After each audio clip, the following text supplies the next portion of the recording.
안녕하십니까. 역사 진영학 여행자 CR의 꿈입니다. 언젠가의 강의에서 저는 국뽕주의자가 아니고 국장주의자라고 말씀드렸습니다. 국뽕주의자는 맹목적인 애국심의 마약, 민족주의의 희로뽕에 취한 사람이라는 뜻입니다. 우리 것은 무조건 좋은 것이야 이렇게 외치는 사람입니다. 근데 저는 다릅니다. 한민족은 참 유서 깊은 민족이고 대한민국은 괜찮은 나라라고 믿고 있고 그렇게 믿을 수밖에 없는 여러 가지 근거를 제시할 수 있습니다. 그래서 저는 저 자신을 국장주의자라고 이름 붙였습니다. 우리는 잘났다, 짱이다 이런 뜻입니다. 그러니까 실제로 한민족은 역사적으로나 세계적으로 손꼽히는 아주 뛰어난 민족입니다. 오늘은 그 첫 번째 근거를 제시하려고 합니다. 라이프지라는 세계적으로 아주 유명한 잡지가 있습니다. 그 잡지사에서 2000년대라는 새천년이 시작되기 직전에 아주 재미있는 작업을 했습니다. 1000년부터 1999년까지 그 연도수 표시의 맨 앞에 1이라는 숫자가 붙는 그 1000년 동안 인류에게 가장 큰 영향을 미친 100대 사건과 100대 인물을 선정했습니다. 그 라이프지 편집자들하고 역사가, 과학자 등 이제 각 분야의 전문가들이 의논해서 선정했습니다. 하여간 웬만한 역사적 사건과 인물은 모두 망라됐습니다. 그 인물 이야기는 다음 기회에 하고 오늘은 역사적인 사건, Most Important Events에 대해서만 말씀드리겠습니다. 그 1000년대 100대 역사적 사건에는 당연히 신대륙 발견, 프랑스 혁명, 미국 독립, 2차 대전 등이 포함됐습니다. 그런데 의외의 사건이 1위로 꼽혔습니다. 1455년에 지금의 독일의 그 마인츠 지역에서 있었던 구텐베르크의 금속 활자를 이용한 성경 인쇄가 1위로 꼽힌 겁니다. 구텐베르크의 금속 활자. 그 라이프지의 설명을 들어보면은 그러한 선정이 이해가 됩니다. 그 금속 활자를 통해서 인쇄를 하기 이전까지는 성경은 최고위 성직자, 그 바티칸에 있는 사람들 위주로 그 극소수 특권층의 전유물이었습니다. 그때까지 성경을 만드는 방법은 기존의 성경을 손으로 일일이 베껴 쓰는 필사 외에는 다른 방법이 없었습니다. 근데 이제 양피지, 그러니까 양의 껍질을 종이처럼 얇게 만든 그 위에다가 펜으로 일일이 성경을 베껴 쓴다는 것은 아무나 할 수 있는 일이 아니었습니다. 엄청난 전문성과 노력이 필요한 일이었습니다. 일단 수천 마리의 양이 희생 제물이 되었습니다. 양피지를 만들기 위해서. 게다가 아무리 빨리 쓴다고 해도 성경 전체를 쓰자면 어림잡아 2년 이상이 걸렸습니다. 성경 한 권이 몇 책 값과 맞먹을 수밖에 없었습니다. 근데 이제 구텐베르크는 금속 활자 인쇄를 통해서 한꺼번에 180권의 성경을 찍었습니다. 초판만 그랬습니다. 그 한 면이 42줄씩 되어 있어서 소위 42행 성경으로 불렸습니다. 구텐베르크가 찍었던 성경은.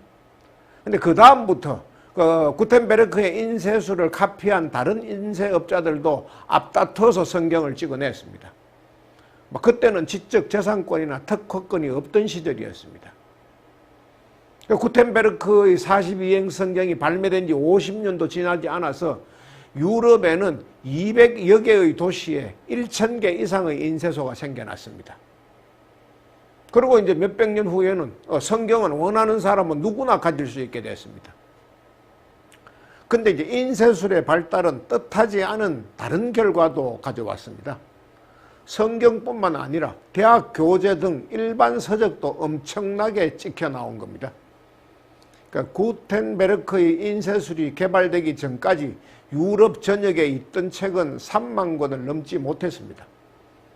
근데 불과 50년 만에 900만 권의 책이 발간됐습니다. 그 인쇄술이 널리 보급되면서 문자 해독률도 아주 높아졌습니다.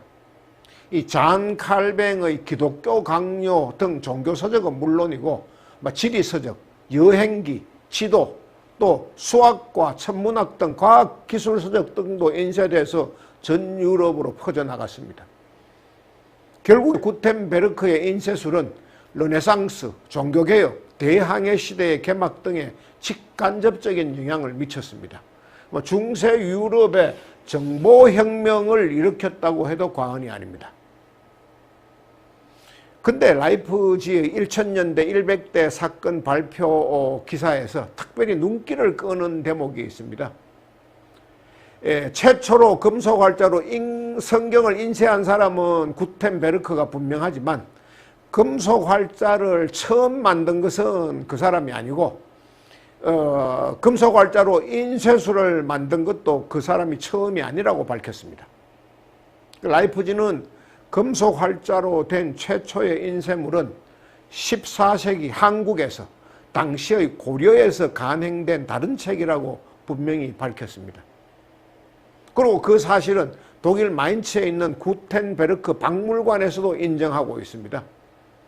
그 박물관의 학예사들은 견학원 학생들에게 그렇게 가르칩니다. 최초의 금속활자는 고려시대에 만들어진 거라고.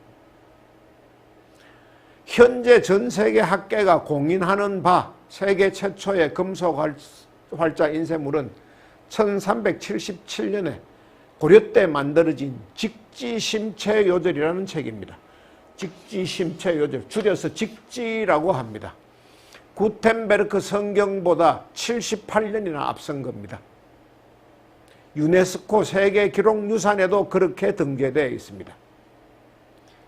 그 직지심체요절은 고려가 망할 무렵인 이제 그 1377년에 청주 흥덕사란 절에서 발행된 겁니다.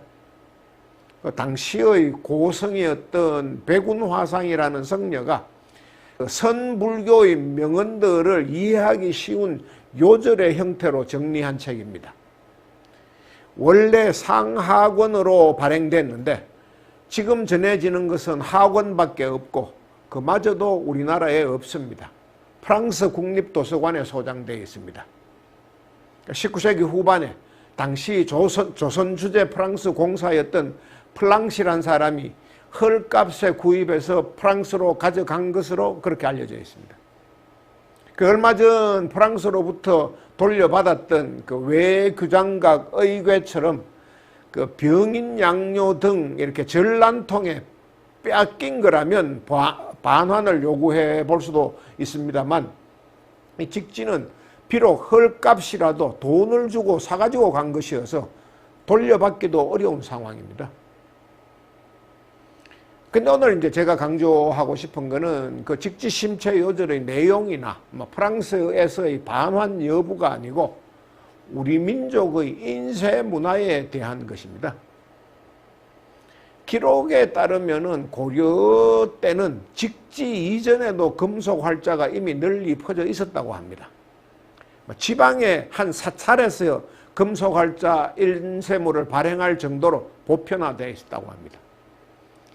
그 당시의 대학자인 이규보가 쓴 동국 이상국집이라는 책에 따르면은 고려의 금속 활자의 역사는 훨씬 더 거슬러 올라갑니다.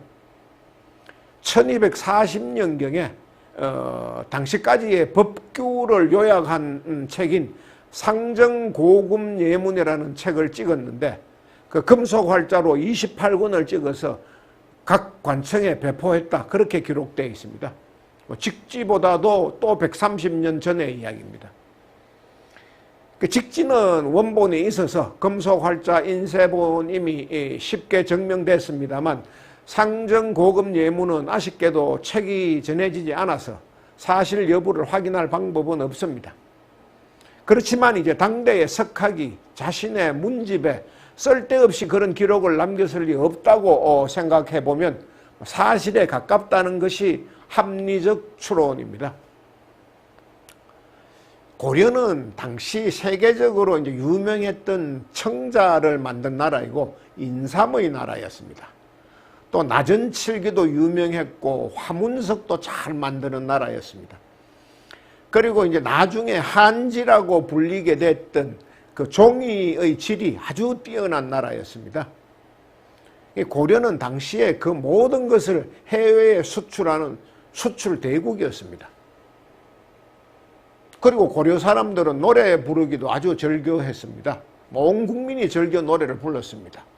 뭐 가시리 있고 버리고 가시리 있고 하는 그 가시리, 또 만두집에 만두 사러 갔더니 회회 아베가 뭐 내 손목을 잡더라 하는 그런 가사로 시작되는 쌍화점, 그게 다 고려시대에 유행했던 유행가의 한 구절입니다. 그러니까 고려시대는 여러모로 지금의 대한민국과 많이 닮았었습니다. 그래서 지금의 한류, K컬처, 그것의 뿌리가 고려였다고 주장하는 분들도 계십니다. 실제로 서구권에서 우리를 부르는 국호인 코리아도 고려에서 비롯된 것입니다. 고려는 한류의 뿌리고 코리아의 근거입니다. 근데 그런 모든 것보다도 더 확실한 고려의 정체성은 인쇄술이 아주 발달된 나라였다는 겁니다. 그 고려의 인쇄 기술이 당대 세계 최고였음을 확인시켜주는 또 하나의 확실한 증거가 있습니다. 해인사 팔만대장경이 바로 그것입니다. 이 팔만대장경 역시 유네스코 세계 기록유산에 등재되어 있는 겁니다. 팔만대장경은 기록유산. 팔만대장경의 정식 명칭은 고려대장경판입니다. 근데 인쇄 원판, 그러니까 목판의 수가 8만 1천 판이 넘기 때문에 알기 쉽고 부르기 쉽게 팔만대장경이라고 불렀습니다. 이 팔만대장경은 1240년대에 만들어졌습니다. 몽골이 간헐적으로 고려를 침략할 때였습니다. 그 위기에 빠진 나라를 부처님의 원력, 그 부처님을 향한 불심으로 구해보겠다는 그런 마음으로 고려의 모든 백성이 힘을 모아서 만들었다고 합니다. 그 팔만대장경을 모두 쌓을 경우에 높이가 백두산보다도 높다고 합니다. 글자 수는 더 어마어마합니다. 경판 하나당 평균 640자의 글자가 앞뒷면으로 새겨져 있는데 그런 경판이 무려 8만 1천 장이 넘습니다. 그러니까 전체 글자 수가 5,200만 자가 넘는다는 이야기입니다. 그 500년 동안 기록된 조선왕조실록의 전체 글자 수가 5,400만 자입니다. 수없이 많은 관료들이 500년에 걸쳐서 종이에 쓴 글자가 5,400만 자인데 팔만대장경은 불과 15년 동안에 나무판에 새긴 글자가 5,200만 자라는 겁니다. 말도 안 되는 숫자이고 정말 어마어마한 숫자입니다. 근데 더 놀라운 것은 글씨도 너무너무 잘 썼습니다. 조선시대 최고의 명필인 추사 김정희가 이 팔만대장경은 한 글자 한 글자가 다 사람이 쓴 게 아니고 신이 내려와 쓴 것 같다고 극찬했습니다. 그 많은 글자를 한자 한자 새겼다고 생각하면은 정말 그 정성이 얼마나 대단한 것인지, 그 나라를 구하겠다는 일념이 얼마나 간절했는지, 또 종교의 힘이 얼마나 무서운 것인지 등등 그저 놀랍기만 합니다. 근데 글자 수만큼이나 놀라운 것은 목판을 만든 기술입니다. 현재 남아있는 대장경판은 사실은 두 번째로 만든 겁니다. 11세기에 거란의 침입이 있었을 때도 대장경을 만들었습니다. 같은 목적으로. 그것을 처음에 만들었다고 초조대장경이라고 불렀습니다. 근데 그것이 불타버리는 바람에 다시 대장경을 만든 겁니다. 그러니까 지금 남아있는 것은 1236년에 시작해서 1251년에 완성했습니다. 지금부터 800년 전입니다. 근데 그때 만든 목판이 오늘 현재까지 단 한 장도 뒤틀리지 않았고 단 한 자의 글자도 삭지 않았습니다. 원형을 그대로 보존하고 있습니다. 그러니까 30년 이상 된 산벚나무들만 골라가지고 경판 크기만큼 자른 다음에 수년 동안에 걸쳐서 소금물에 찌고 말리기를 아주 여러 차례 반복해서 원판을 만들었고 그 후에 한 글자 한 글자 새긴 겁니다.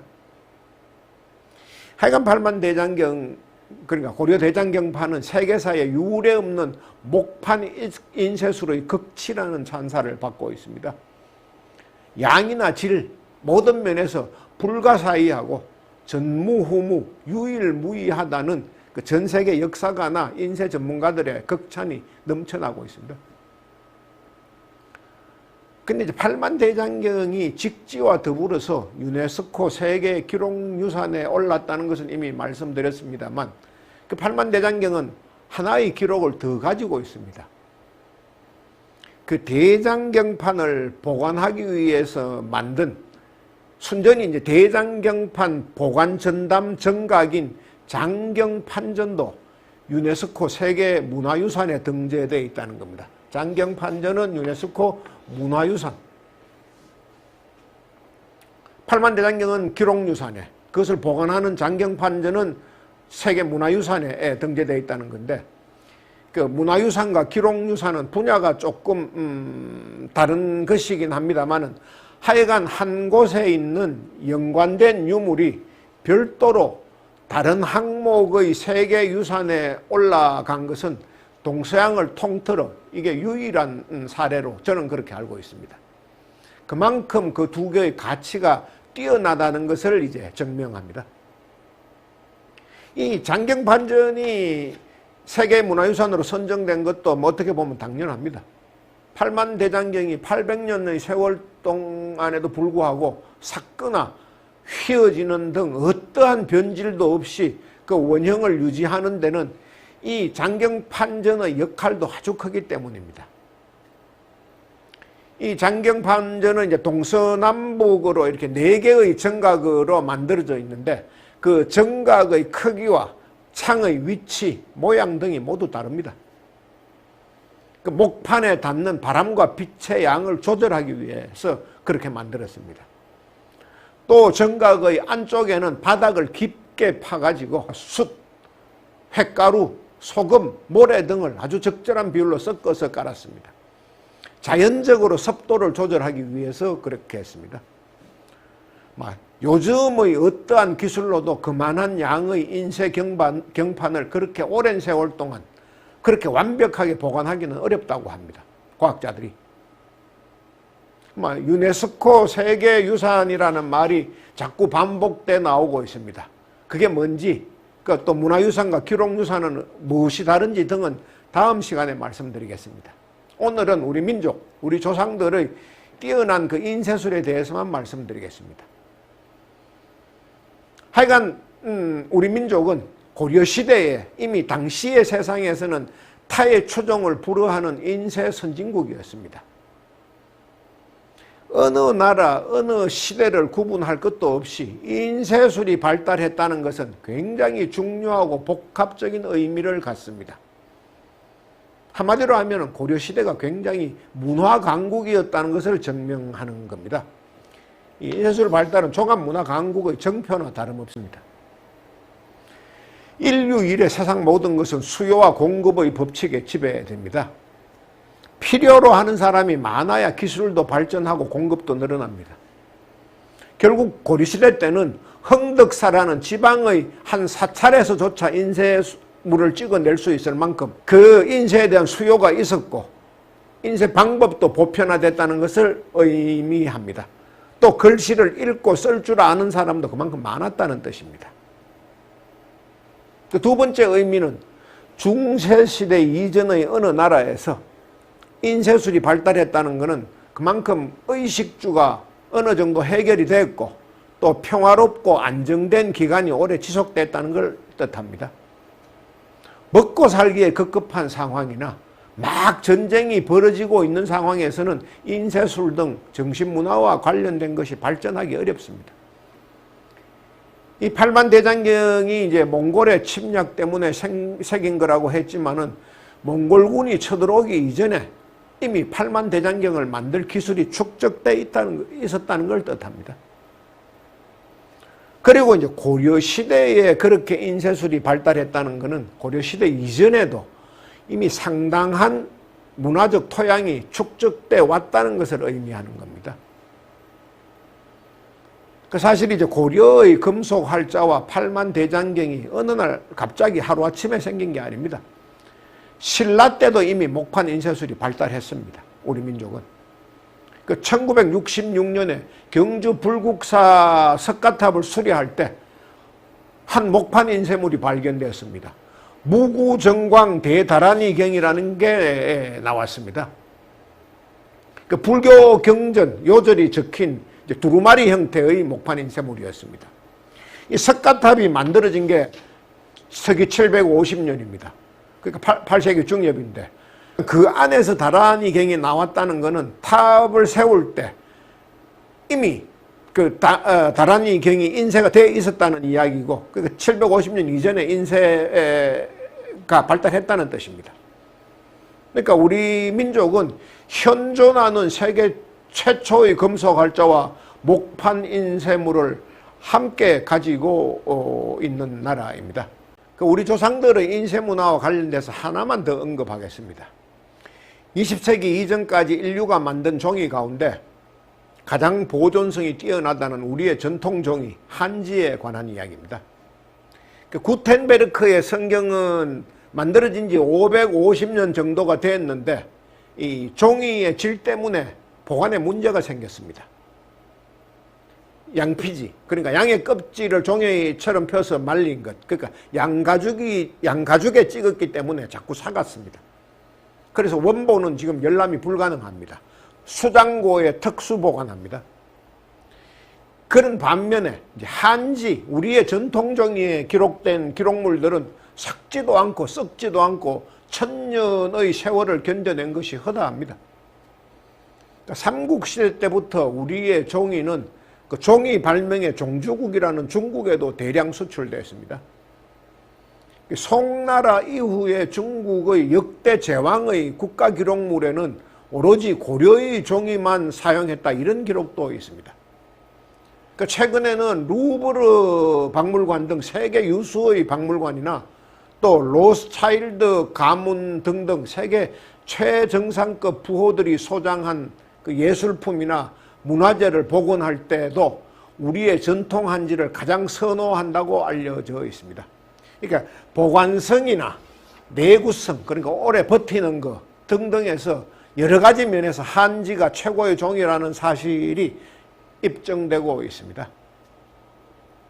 그러니까 평원에서, 평평한 땅에서 갑자기 에베레스트 같은 산이 튀어나오지 않습니다.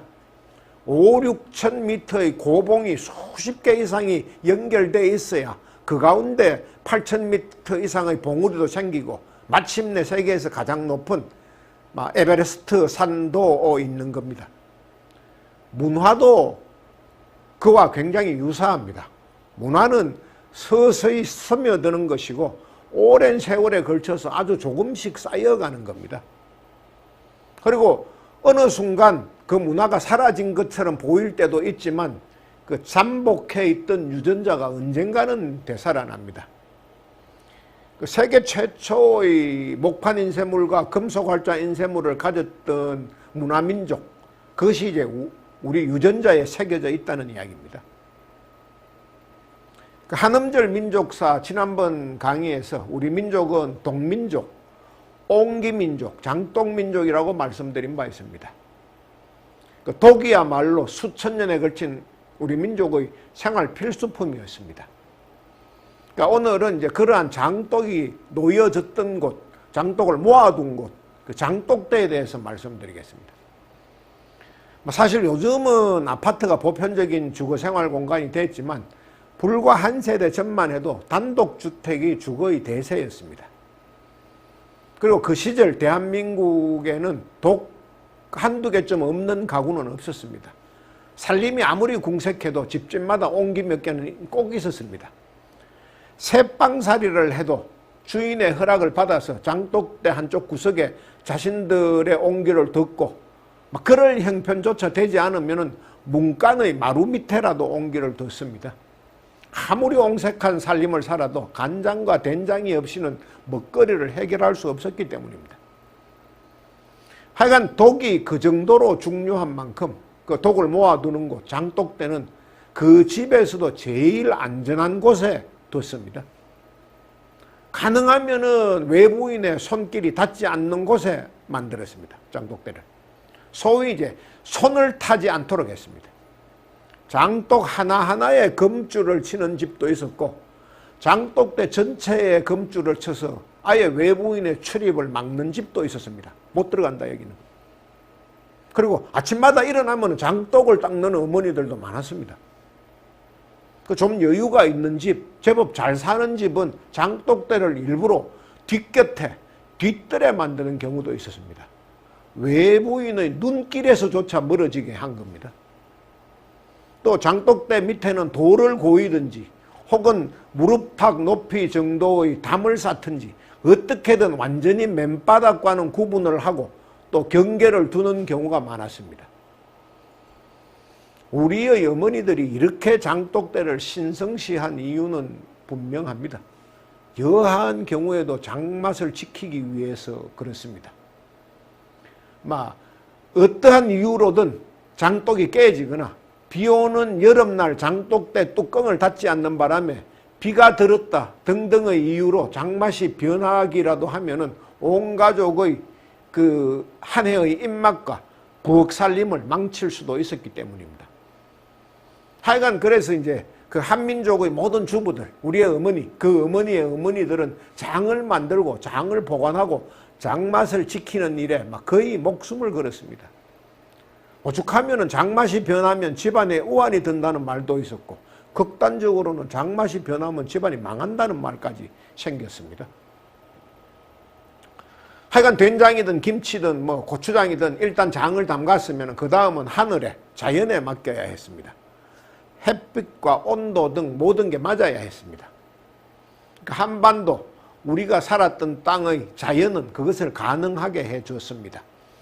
국토의 거의 전체가 북위 30도대의 중위도 온대지방에 위치해 있었고 사계절도 아주 분명했기 때문에 적당히 따뜻하고 적당히 추웠고 적당히 빛이 들었습니다. 좋은 장을 얻기 위해서는 또 하나 꼭 필요한 게 있었습니다. 평화였습니다. 간장이든 된장이든 발효 음식은 기본적으로 기다림의 음식입니다. 최종적인 완성은 시간에 맡겨야 합니다. 숙성 시간이 길수록 더 맛있는 장이 만들어졌습니다. 그동안에 전란도 없고 지진과 태풍, 화산 폭발 등 각종 자연재해가 없어야지 매주도 쓰고 김장독도 묻을 수 있었습니다. 그러니까 한반도는 그게 허락되는 땅이었습니다. 아주 긴 그 인류의 역사를 놓고 보면은 한반도는 드물게 전쟁과 대형 자연재해가 없었던 땅입니다. 그 신석기 시대 유물인 전 세계의 고인돌의 절반 이상이 지금도 한반도에 그대로 남아 있습니다. 그 말은 그 세월 동안 한반도가 지구상의 어떤 곳보다도 자연재해도 없고 큰 전쟁도 없었다는 것을 뜻합니다.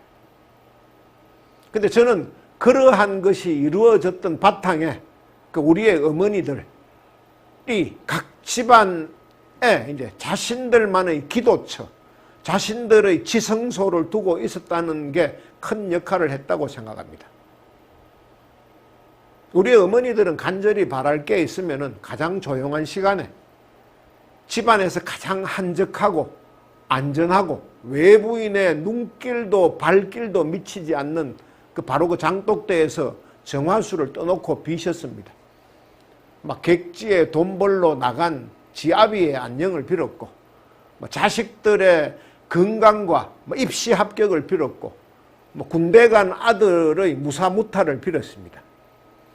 그런 간절한 정성이 모이고 모여서 우리 민족의 안녕으로 이어졌다. 저는 그렇게 생각합니다. 우리 민족이 반만년을 헤아리는 그 오랜 세월 동안에 온 국토가 전란에 별로 휩싸이지 않고 큰 전쟁은 손에 꼽을 정도이고 민족 정체성 또 우리의 주권 그것도 거의 잃지 않고 지구상에서 가장 안전하고 평화로운 민족으로 살아왔던 데는 그러한 우리 어머니들의 간절한 기도가 작용하지 않았나 그렇게 생각을 합니다. 오늘은 여기까지 하겠습니다. 감사합니다.